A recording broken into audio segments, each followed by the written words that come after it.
When we talk about global suffrage, about the right to vote, the right to speak, the right to be represented, we tend to picture places where those rights are still being built from the ground up.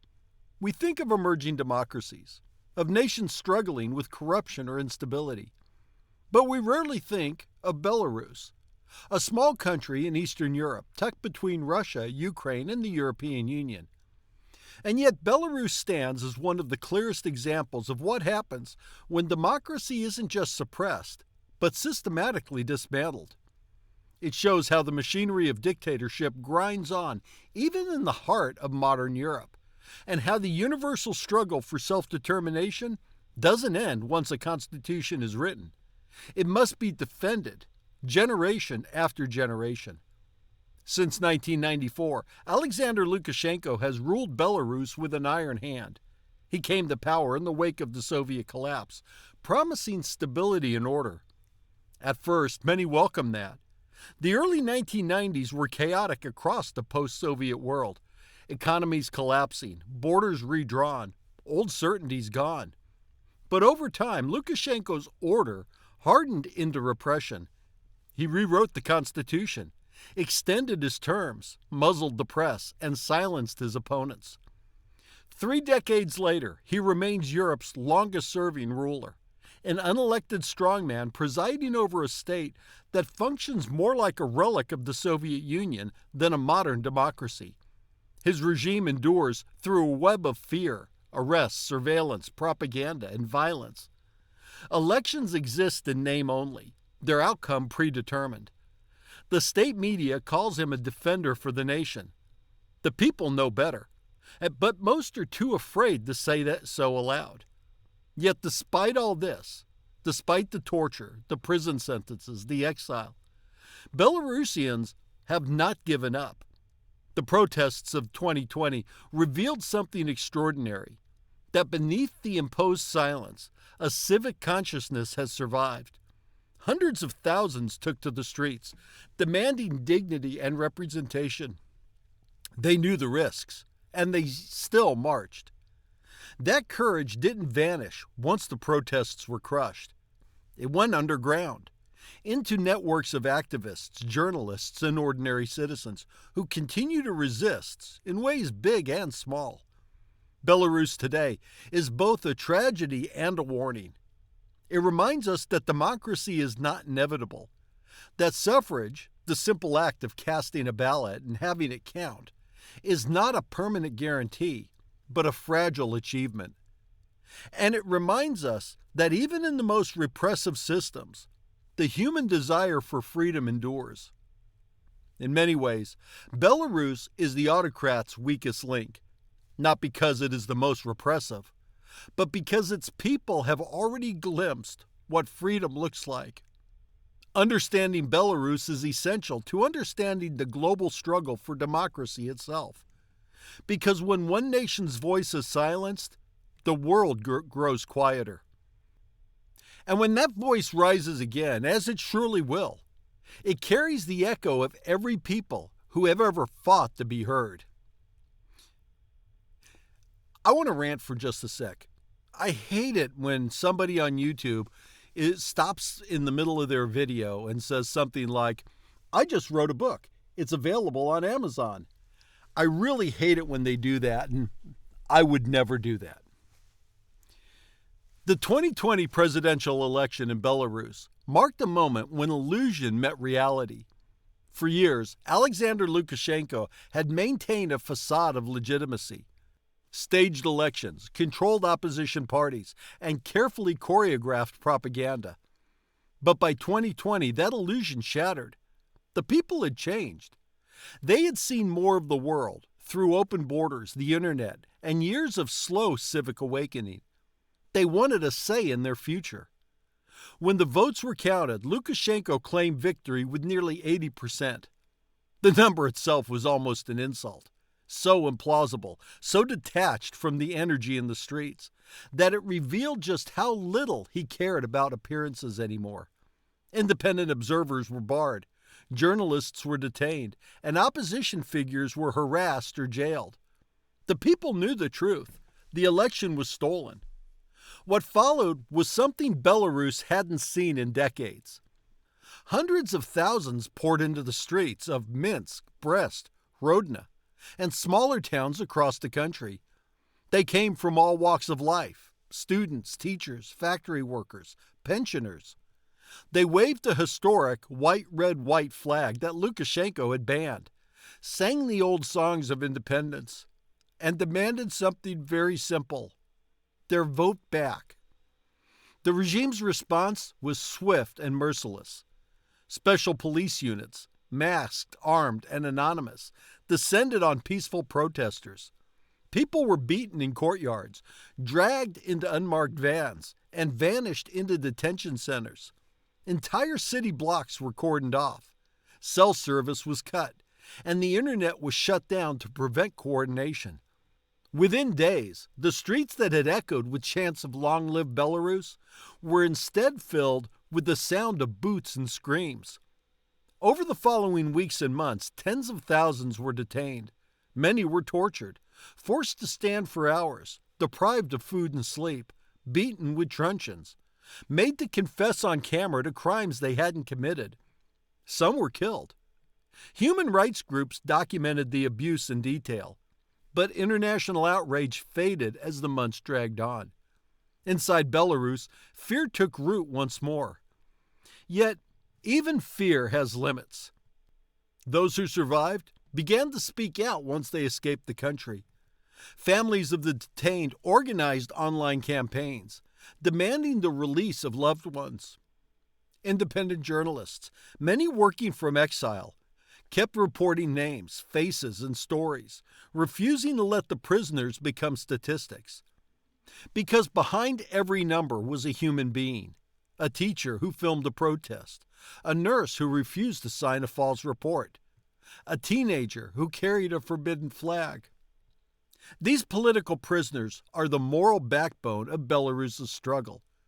They are not only victims of repression, they are the embodiment of what suffrage truly means: the right to participate, to speak, to be counted. Their captivity is not a symbol of weakness, but of the regime's fear, the fear of its own people.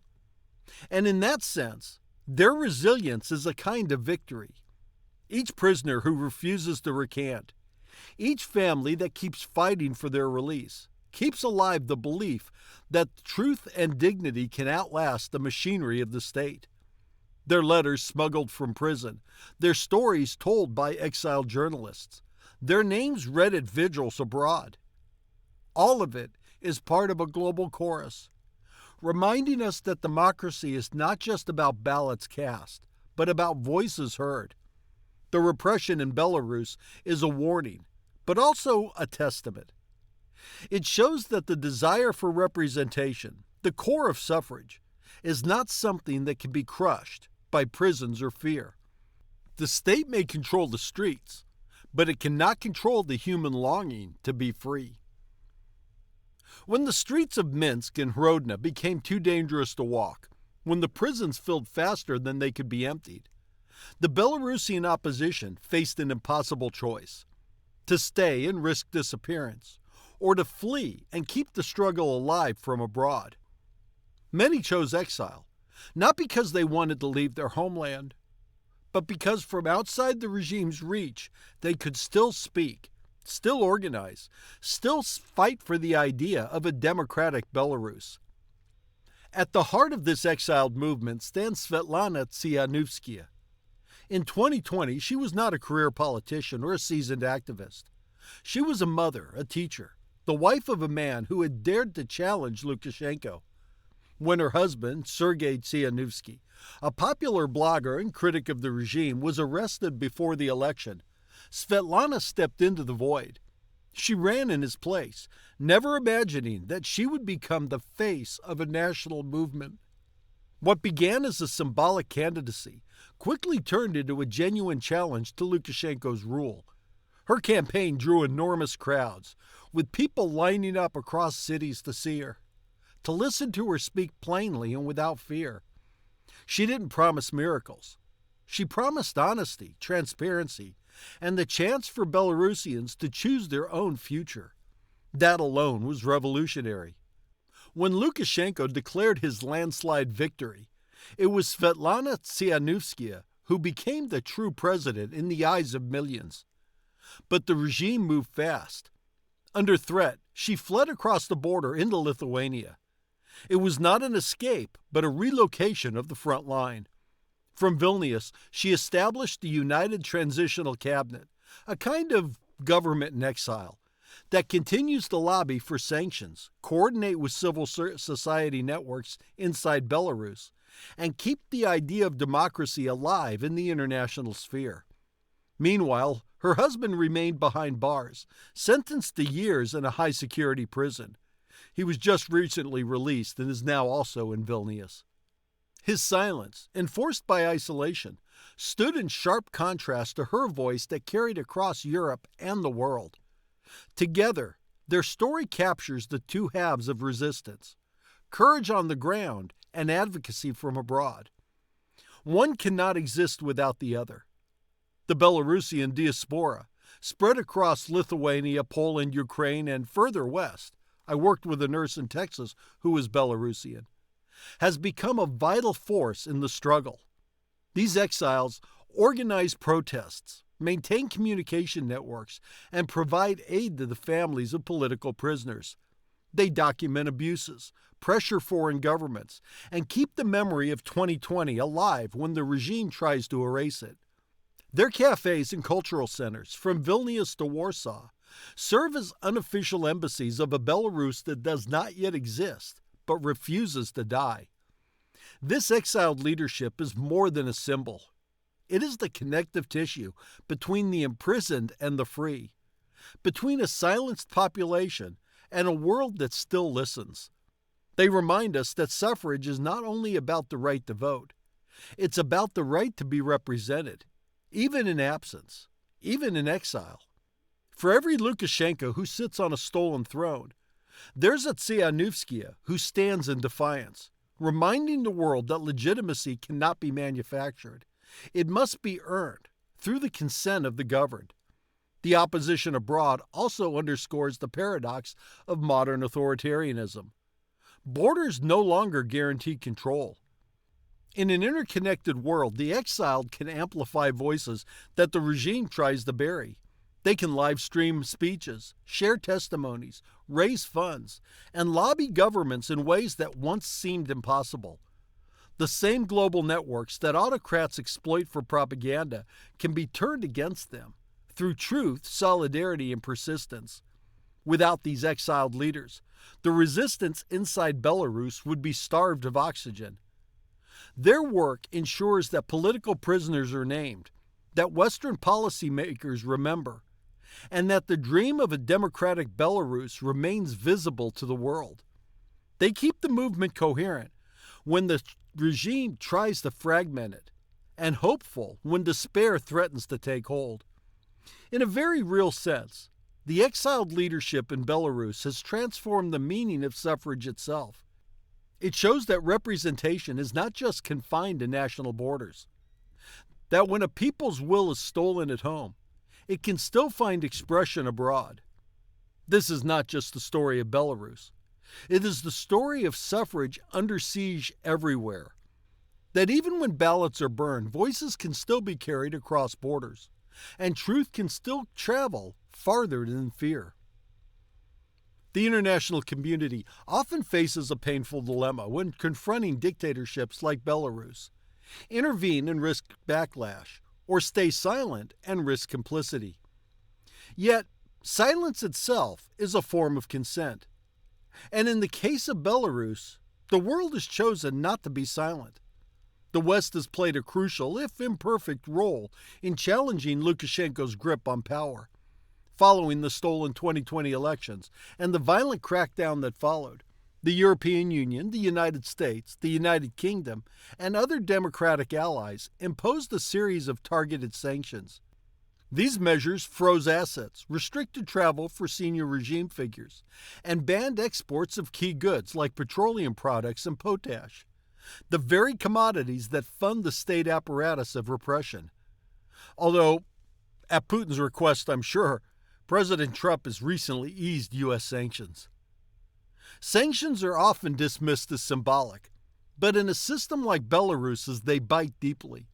The country's economy is small and heavily dependent on trade routes and access to Western markets. When those channels close, the pressure is felt not only by the ruling elite, but also by the patron that sustains it, Russia. Every sanction increases Belarus's dependency on Moscow, and that dependency comes at a cost. For Lukashenko, this has created an uncomfortable paradox. His survival depends on Vladimir Putin's support, financial, political, and military. And that very reliance erodes Belarus's sovereignty, the very thing Lukashenko claims to defend. The closer he binds himself to the Kremlin, the more he exposes the hollowness of his nationalism. For Belarusians, who once saw him as a protector of independence, this contradiction is becoming harder to ignore. But sanctions alone cannot bring down a regime. The true power lies in combination, with internal dissent, information networks, and sustained moral pressure. When citizens inside Belarus see the outside world as paying attention, that Europe and America are speaking their names, calling out their jailers, sanctioning their torturers, it undermines the regime's most powerful weapon, despair. That moral solidarity matters. It tells those in prison that their struggle is not invisible. It tells those in exile that their voices still reach home. It tells those inside the country that the fight for democracy is not futile. These intangible effects, hope, legitimacy, courage, are what sustain movements in the darkest times. The international response has also taken other forms. Countries like Lithuania and Poland have opened their borders to Belarusian dissidents and granted them asylum, education, and safe platforms from which to organize. The European Parliament has recognized Svetlana Tsikhanouskaya as the legitimate representative of the Belarusian people, and international NGOs have documented every abuse in meticulous detail for future tribunals. Each of these acts chips away at Lukashenko's facade of authority. History shows that regimes dependent on external lifelines, be it economic subsidies, military backing, or energy ties, are inherently fragile. The Soviet Union learned this in the 1980s. South Africa's apartheid regime learned it in the 1990s. Even the most entrenched autocracies can crumble when the cost of supporting them becomes too high for their patrons and too visible for the world to ignore. Belarus is no exception. Neither is Russia or China, or maybe very soon the U.S. In this long struggle for global suffrage, international pressure serves as the bridge between moral outrage and political change. It converts empathy into consequence. It reminds autocrats that repression has a price, and that the world, though slow to act, can still hold them accountable. But most importantly, it affirms a fundamental truth. Democracy cannot survive in isolation. The fight for the right to vote in one nation is part of a global web of solidarity. When Belarusians march under the white-red-white flag, they are not only fighting for their own ballots, they are fighting for the principle that every person, everywhere, has the right to choose their leaders without fear. Belarus teaches us that suffrage is not just a domestic issue. It's a global contract. It demands vigilance not only from citizens, but from nations. And when that contract is broken, it falls to the international community to bear witness, to apply pressure, and to remind the world's autocrats that they rule on borrowed time. Belarus is not just a European problem. It's a global lesson in the fragility of dictatorship and the universality of suffrage. It sits at a crossroads between two competing visions of the world, one rooted in open societies and self-determination, the other in repression and control. Its borders touch both Russia and the European Union, and that geography alone makes Belarus a pressure point in the global contest between democracy and autocracy. But Its importance runs deeper than maps or alliances.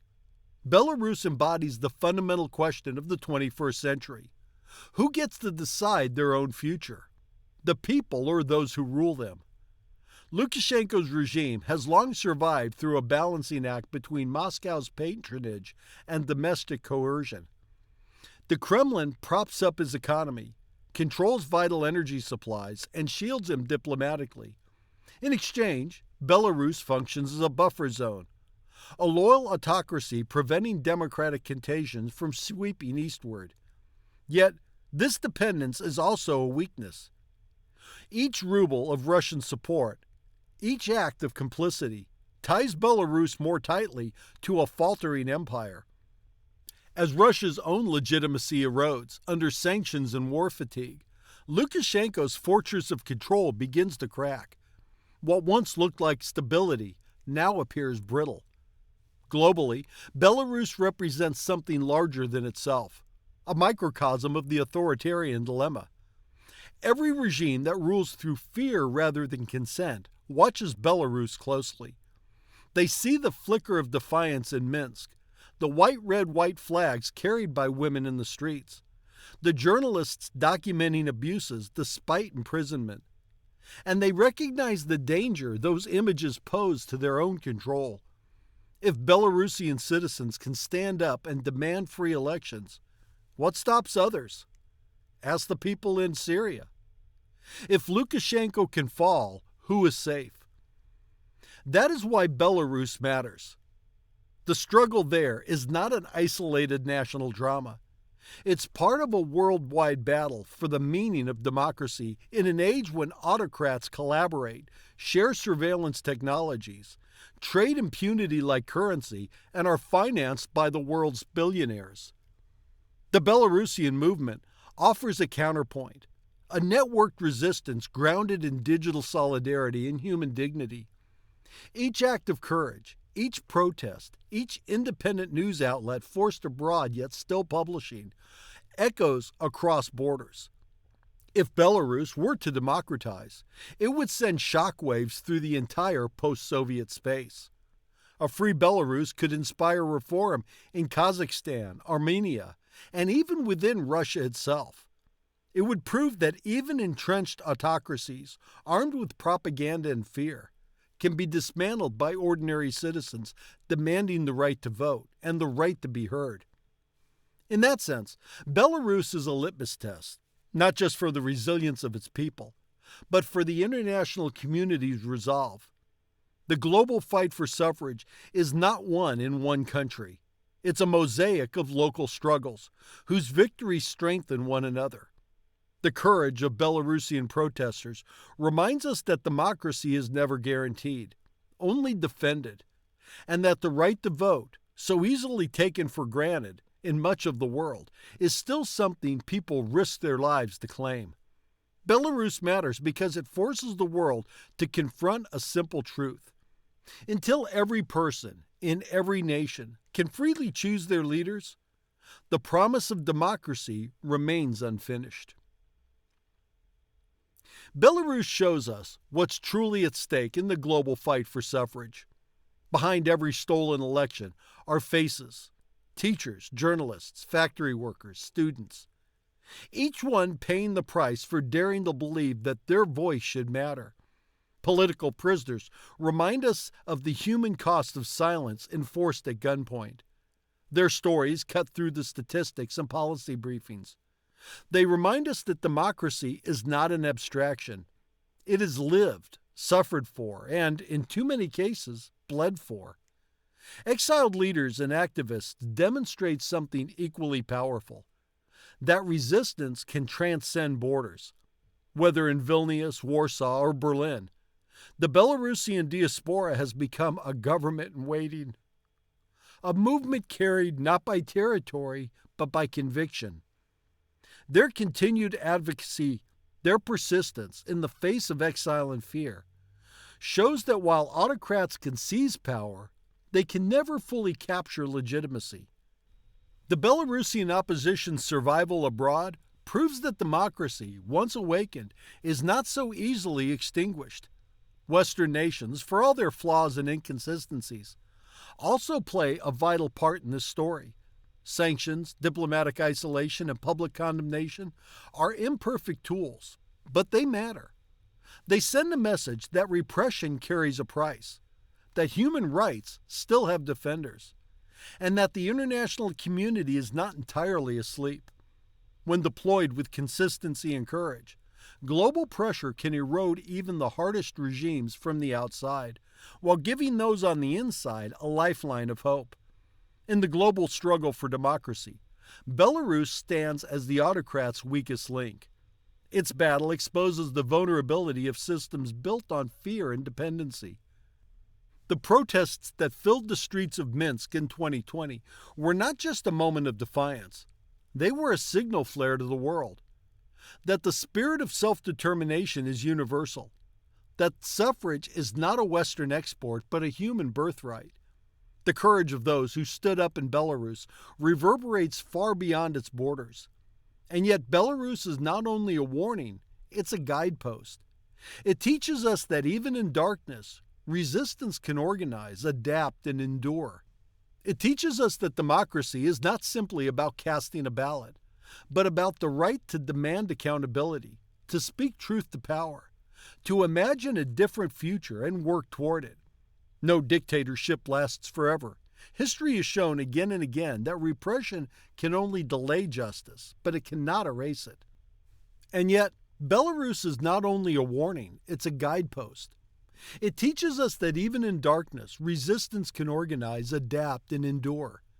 It teaches us that democracy is not simply about casting a ballot, but about the right to demand accountability, to speak truth to power, to imagine a different future, and to work toward it. No dictatorship lasts forever. History has shown again and again that repression can only delay justice, but it cannot erase it.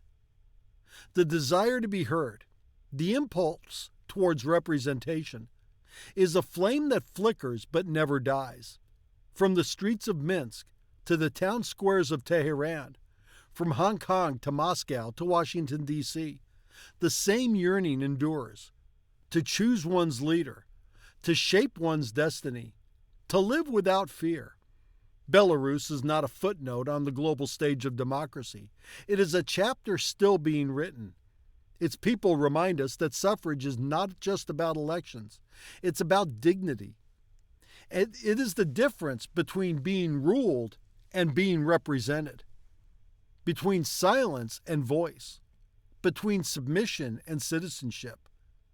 So as the world watches Belarus, let us not see a small nation caught between great powers, but a mirror reflecting our own collective responsibility. Because in the fight for suffrage, no country is too small to matter, and no citizen too powerless to make a difference.